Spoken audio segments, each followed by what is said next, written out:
Hello, this is Chris Coffey, Instructional Technology Coach for Bamberg School District 1. Whenever I'm doing an introduction or a basic computer skills class, I always make sure to cover styles in Word because it's amazing. Even in my advanced classes and training sessions, teachers and students are not familiar with styles and what they do and when to use them. So I'm just going to take a minute and show you some basic functions for styles, especially as they relate to teaching. The first thing I get from a lot of teachers is, why do I always have to single space?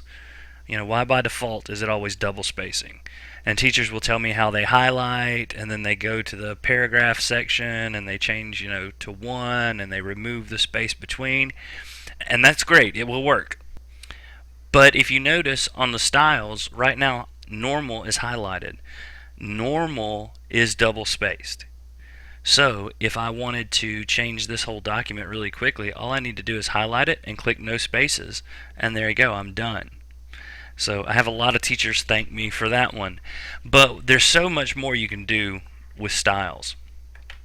Notice I've given some titles here, or some headings here that we can use. For starters, title. If I pull down this menu, I've got my window compressed. Normally it will be a fairly wide bar across your screen. I've got different options, heading 1, heading 2, and there we go, title. So I'm going to click title. Part 1, I would consider a heading 1. Same thing with part 2.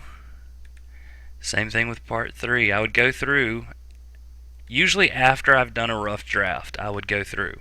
Sometimes even during the rough draft process I will do this. Main ideas may be heading 2, and it's possible to have multiple main ideas in every section. And then supporting details, I may come through and say, okay, I need to put some emphasis, or I might need to make it strong. I'm just going to do emphasis for these, and I would go through and I would add my styles to all these different elements.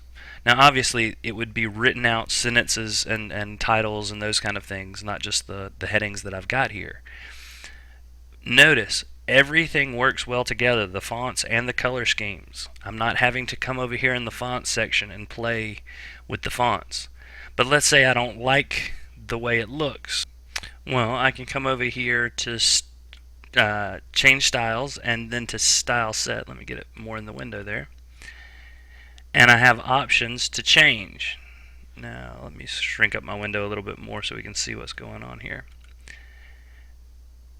Notice it changes everything. The formatting, it changes the colors.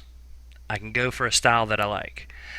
Let's say I went and I saw one that I thought I liked. Let's say I liked that one, but I don't like the color scheme. Well, I can go to change styles, and then I can come in here and change the color scheme. Notice it's changing the whole document, and it doesn't matter if it's 1 page or 100 pages. I don't have to spend all day playing with the fonts, which is a nice change. I can also come in here and change the fonts. So I like the layout, I just don't like the fonts. I can keep coming through until I find something I really like. There we go. Let's say I like that. Just save time. Paragraph spacing, I can also say no spacing, compact, tight, open. Play with this. It doesn't really show up well here, but in your paragraphs it will show some differences, and so you may want to play with that as well. I can, once I've played with different things, I can set it as the default. So every time you go back, it will use that layout, that style. So that's great. And you say, well, okay, that might save me some time. Well, it does some other things as well. One thing it does, if you do have a longer document, and for teachers, if you're coming up with longer assignments or maybe long-term lesson plans or adept plans or those kind of things, you may need to have a table of contents. So what you can do is go through, set up your styles, then come to references, and you can add a table of contents. Now you can do some of the automatic ones. You can do a manual table of contents, whatever works for you. Now manual, you're typing it in. That's probably what you were doing anyway.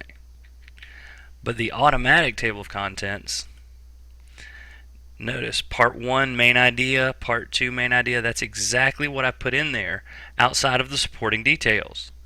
Now, let's say you didn't want main idea, main idea. And again, that could be a whole sentence. So there's a lot of times where you wouldn't want that.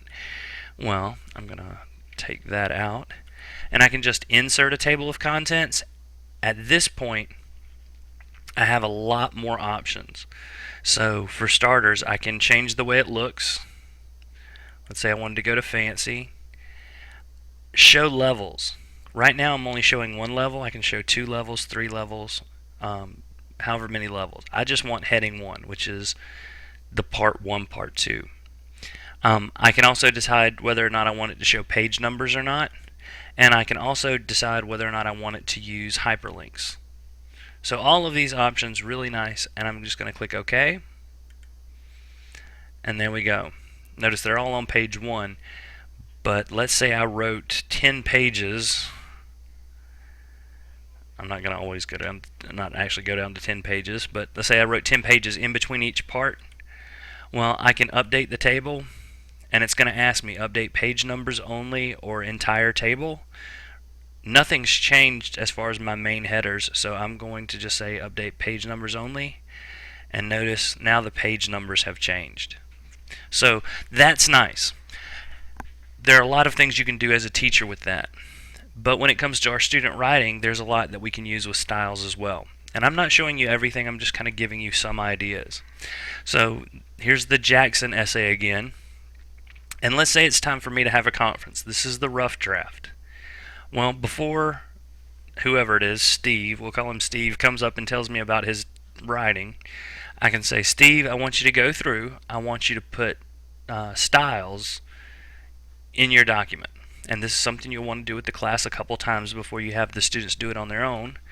So Steve would come here, because he's done it a couple times before, and he's going to do the title, and he's going to look really hard, and he realizes that his main idea is going to be heading 1. It's way down here at the end. And you may tell him to use, let's see, something, let's say, you can even ignore what the options are. Like this says it's a quote if you want to use it for something else. So I'm going to use intense quote for supporting details. So you can ignore what word says it is. So I can say, okay, intense quote. He's cute. That really doesn't tell me if he's good or not. He's housebroken. That's a good thing. Let's see, my dad gets mad when he chews on furniture or when he has an accident in the house. He sits in my lap. So the student's just going to go through and find all the good things about Jackson. And then the student may use something like subtle reference for texts that don't relate to the main idea. So have your students look, what supporting ideas do you have? What do you have in your paragraph that doesn't fit your main idea? So now we've already become a little bit more visual for those students who are having trouble writing.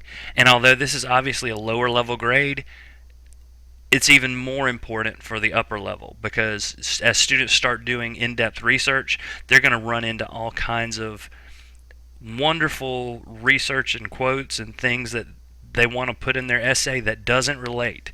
So this is good no matter what age group. So we've got all that in there. We can come in and say, okay, let's look at this and see what we need to change. And you say, okay, well, this needs to be moved up here. And you can move things around very easily in Word, a lot easier than you could if you wrote it out by hand. So as you're conferencing with your student, you can actually have this visual and say, okay, well, we don't really need that sentence in there at all. And then you start seeing the student improve their writing because they're the ones who are highlighting. And if I'm the teacher, I'm going to say, well, he's always waiting by the door is probably an indication that he's a good dog. So, I could come in here as the teacher and show areas that they may have missed. So those are the kind of things you can use styles for. There are a lot of other reasons to use styles, but those are just a few. So hopefully this has been informative for you. If you have any questions, please email me at ccoffee@bamberg1.net.